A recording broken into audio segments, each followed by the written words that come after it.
Here at Fort Mill High School, as you would expect, it's been a very tough day. The principal met with all of the faculty this morning to explain to them what had happened over the weekend. They also brought in counselors and youth ministers to talk to the students for the first couple of hours of the morning. A lot of grieving, a lot of sorrow, a lot of internalizing about what is taking place. Shock, I think, is a key that is taking place right now. And through all of this grieving, there is hope.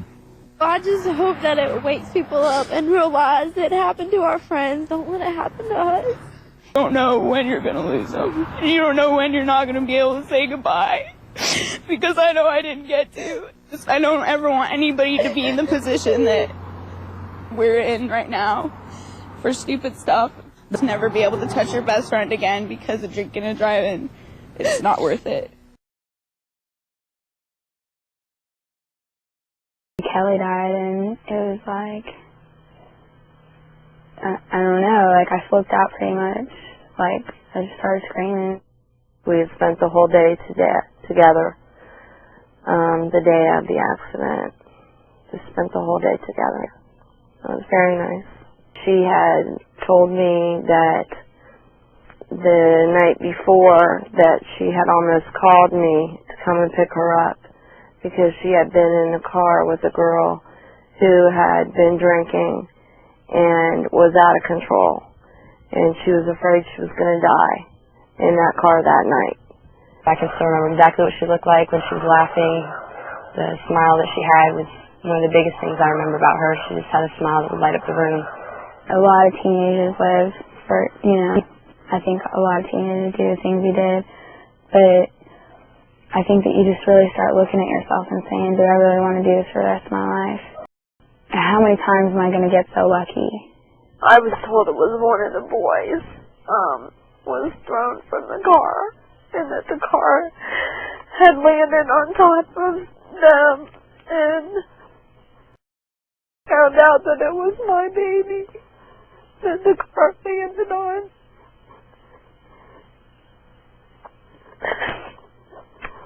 And that was so hard. 4 miles from home. It was just unbelievable. More damage than even myself I'm used to. Very heavy damage. The roof of the vehicle was torn off. As I approached closer, I saw the victims of the accident. And it's just a very helpless feeling to see them lying there. The kids never knew what happened. They never knew the impact. It was awful. The top was completely tore off the car. One of the doors was tore off the car.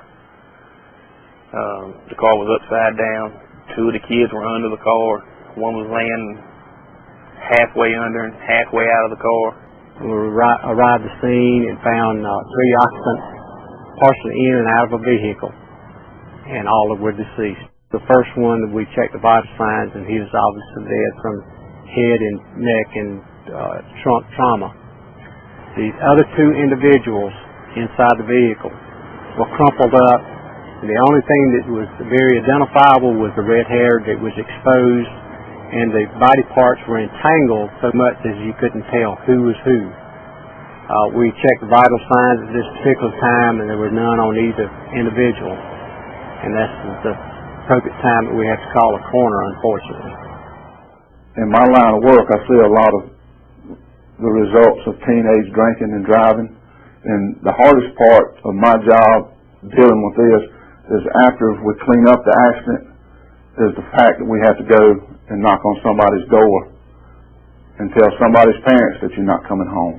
And as a parent, you worry about that knock at the door.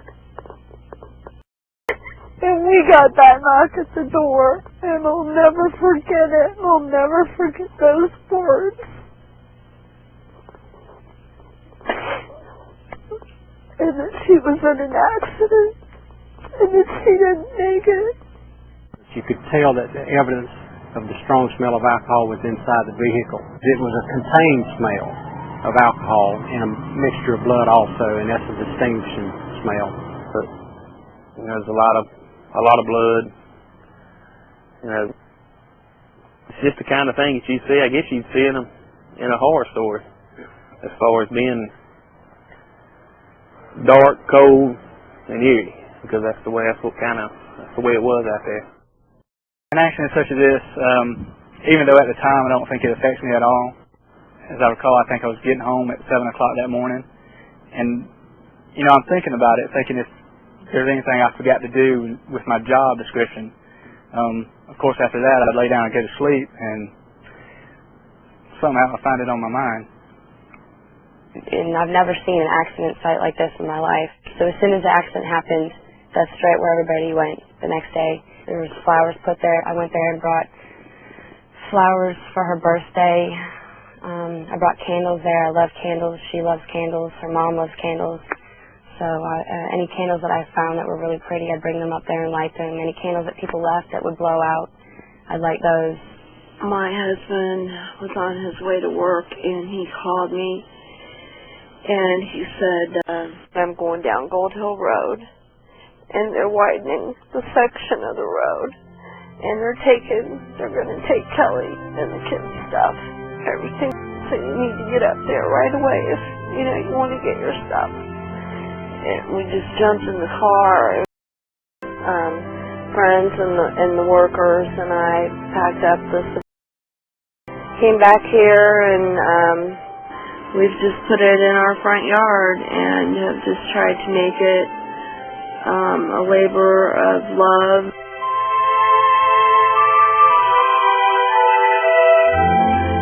I want a billboard out there on that road to remind not just kids, everybody,